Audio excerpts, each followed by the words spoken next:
Ragnar Oratmanguyen resmi jadi pemain naturalisasi timnas Indonesia selanjutnya. Ragnar Oratmanguyen resmi menjadi pemain naturalisasi timnas Indonesia selanjutnya. Sebelumnya, Ketua Umum PSSI Erick Thohir mengatakan timnya sedang membidik pemain keturunan di posisi gelandang dan penyerang untuk dinaturalisasi. Selain Ilyas Al-Haf, nama Ragnar Oratmanguyen muncul di permukaan. Nama Ragnar Oratmanguyen muncul setelah dibocorkan sejumlah akun media sosial yang biasa membahas pemain keturunan, salah satunya akun @iki_awan. Akun yang biasa membahas pemain keturunan lain, @footballtalentasia, juga sempat mengunggah ulang postingan terbaru Ragnar Oratmanguyen. Karena itu, apakah Ragnar Oratmanguyen menjadi pemain naturalisasi timnas Indonesia selanjutnya? Terlepas dari itu, Ragnar Oratmanguyen saat ini berstatus sebagai pemain klub kasta teratas Liga Belanda, Fortuna Sittard. Pemain berusia 25 tahun ini dikenal sebagai versatile player alias dapat bermain di banyak posisi. Mengutip dari laman Transfermarkt, Ragnar Oratmanguyen dapat diperankan sebagai winger kiri, gelandang tengah, dan gelandang serang. Kehadiran Ragnar Oratmanguyen praktis menguntungkan timnas Indonesia yang membutuhkan pemain serba bisa.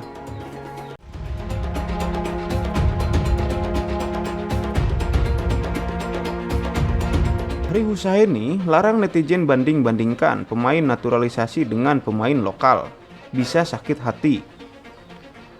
Usai berhasil menahan imbang Ekuador dan Panama sama 1-1 berturut-turut pada Jumat 10 November dan 13 November lalu, peluang skuad Garuda Asia untuk melaju ke babak 16 besar masih terbuka lebar. Namun, pertandingan ketiga menyisakan laga kontra Maroko bukanlah hal yang mudah. Untuk mengamankan tiket 16 besar, Arhan Kakak dan kawan-kawan dituntut untuk menang sehingga mampu meraih 3 poin penuh. Namun, jika hasil akhir kembali imbang, mungkin akan cukup sulit bagi skuad Garuda Asia untuk melanjutkan perjuangannya di ajang bergengsi 2 tahunan tersebut. Mengingat, pada 5 kelompok lainnya, perebutan posisi ketiga terbaik juga cukup sangat sengit. Terlebih, tim-tim kuat yang berada di dalam satu grup yang sama.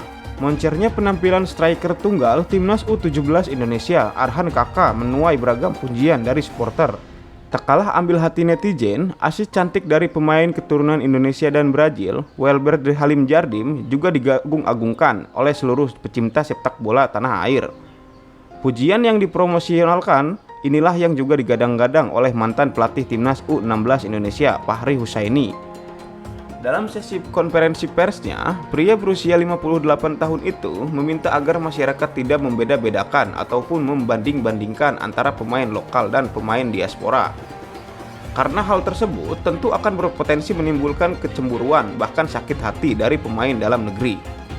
Permintaan ini berlaku bagi seluruh tim nasional yang dimiliki Indonesia, baik di kelompok usia maupun level senior. Fahri juga menambahkan bahwa dalam pertandingan selalu ada 11 orang yang artinya tidak hanya 1-2 pemain dari luar negeri itu. Oleh karenanya, netizen patut berhati-hati dalam berkomentar guna menghindari pemicu timbulnya perpecahan di tubuh timnas. Ia menyebut bahwa pujian berlebih kepada individu ini tak akan bagus untuk tim. Daripada sibuk mengomentari perbedaan pemain naturalisasi dengan lokal, lebih baik netizen fokus dengan tim secara keseluruhan. Karena faktanya banyak penggawa lokal dalam negeri yang kualitasnya tak kalah dengan nama-nama pemain diaspora.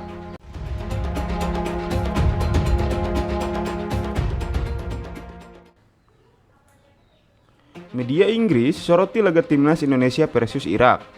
Puji racikan Sintayong yang tak terkalahkan. Laga tersebut akan digelar di Stadion Internasional Basra pada Kamis 16 November 2023. Pertandingan ini sangat penting bagi kedua tim untuk menjaga asa untuk lolos ke babak selanjutnya. Bagi skuad Garuda, kemenangan di laga ini akan jadi modal penting sebelum laga tandang selanjutnya ke markas Filipina pada 21 November nanti. Meski datang dengan status tim tamu, Sintayong optimis mereka akan meraih kemenangan di laga nanti. 65.000 penonton yang hadir tidak akan membuat mereka gentar saat berada di lapangan. Menariknya, duel kedua tim mendapatkan sorotan dari media asal Inggris, Sport Mall. Skuad Garuda memang jadi salah satu tim yang memiliki ranking FIFA paling rendah, yakni di posisi 145. Di grup A, peringkat FIFA tertinggi adalah Irak di posisi 68. Sementara itu, Vietnam di posisi 94 dan Filipina di posisi 138. Namun, Indonesia datang dengan catatan yang apik dengan 3 kemenangan beruntun, yakni melawan Turkmenistan dan 2 laga melawan Brunei Darussalam. Masih dalam sumber yang sama, racikan pelatih Sintayong sejauh ini cukup berhasil. Dari 6 pertandingan skuad Garuda, mereka hanya menerima kekalahan 1 kali. Kekalahan tersebut masih cukup wajar karena lawan yang dihadapi adalah Argentina yang merupakan juara Piala Dunia 2022.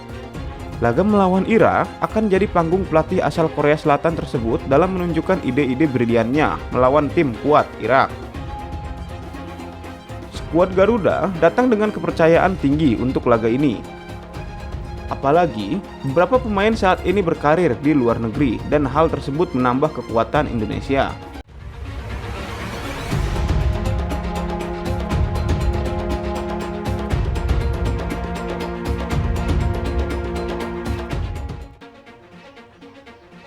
Jalani penerbangan melelahkan dari Inggris ke Irak, Elkan Bagot langsung tancap gas bersama timnas Indonesia. Tak ada kata lelah buat Elkan Bagot. Setelah tiba dari Inggris melalui perjalanan panjang dan transit lama ke Irak, pemain Ipswich Town ini langsung tancap gas berlatih bersama timnas Indonesia. Elkan Bagot menjadi satu di antara sedikit pemain timnas Indonesia yang menyusul pada gelombang kedua. Elkan tiba di Basra pada Senin 13 November 2023 bersama Pratama Arhan, Nadeo Argawinata, Sandy Walsh, dan Adam Alis. Mereka langsung mengikuti sesi latihan bersama pemain lainnya di timnas Indonesia. Meskipun baru merasakan perjalanan jauh, Elkan Bagot menyebut itu bukan menjadi sebuah alasan.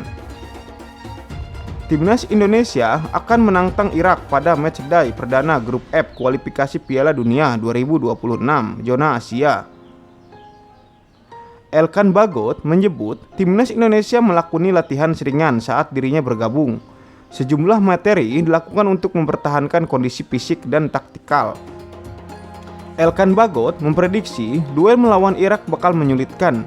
Menurut Bagot, Irak diperkuat pemain yang punya kualitas fisik dan kemampuan individu bagus. Timnas Indonesia punya catatan buruk menghadapi Irak. Sejarah mencatat skuad merah putih tidak pernah menang dalam 6 laga yang sudah dimainkan kontra Irak. Timnas Indonesia menelan 5 kekalahan dan sekali imbang.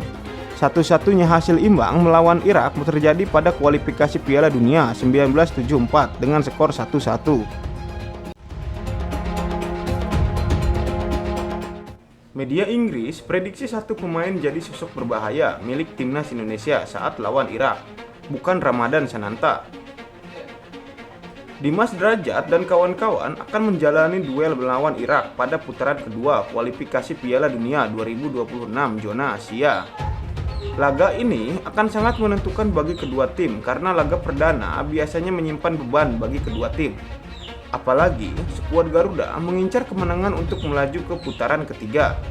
Demi mendapatkan hasil tersebut, semua pemain harus bekerja keras. Media asal Inggris, Sportmall, memberikan prediksi terkait pemain kunci timnas Indonesia di sektor depan. Menariknya, mereka justru tidak melirik Ramadan Sananta yang jadi andalan skuad Garuda. Dimas Derajat diprediksi akan jadi penyerang mematikan saat melawan Irak. Salah satunya karena pemain asal Persikabo 1973 ini cukup produktif saat bersama timnas. Dimas akan beradu tajam dengan striker Irak, Ayman Husseini. Ayman menjalani debut sejak tahun 2015 bersama timnas senior. Dia bermain dalam 63 laga dan mencetak 13 gol. Pemain yang saat ini membela tim asal Irak, Al-Quwa Al-Jawiyah tersebut akan jadi ancaman di sektor pertahanan skuad Garuda. Masih dalam sumber yang sama, timnas Indonesia yang mengincar kemenangan saat bertandang ke markas Irak harus bekerja keras. Kondisi ini membuat Sintayong akan memasang back-back andalan di laga nanti. Sportmall memprediksi pelatih asal Korea tersebut akan memainkan skema 5 back. Posisi kiper akan diisi oleh Nadeo Argawinata. 3 bek tengah jadi milik trio Sandy Walsh, Rizky Ridho, dan Elkan Bagot.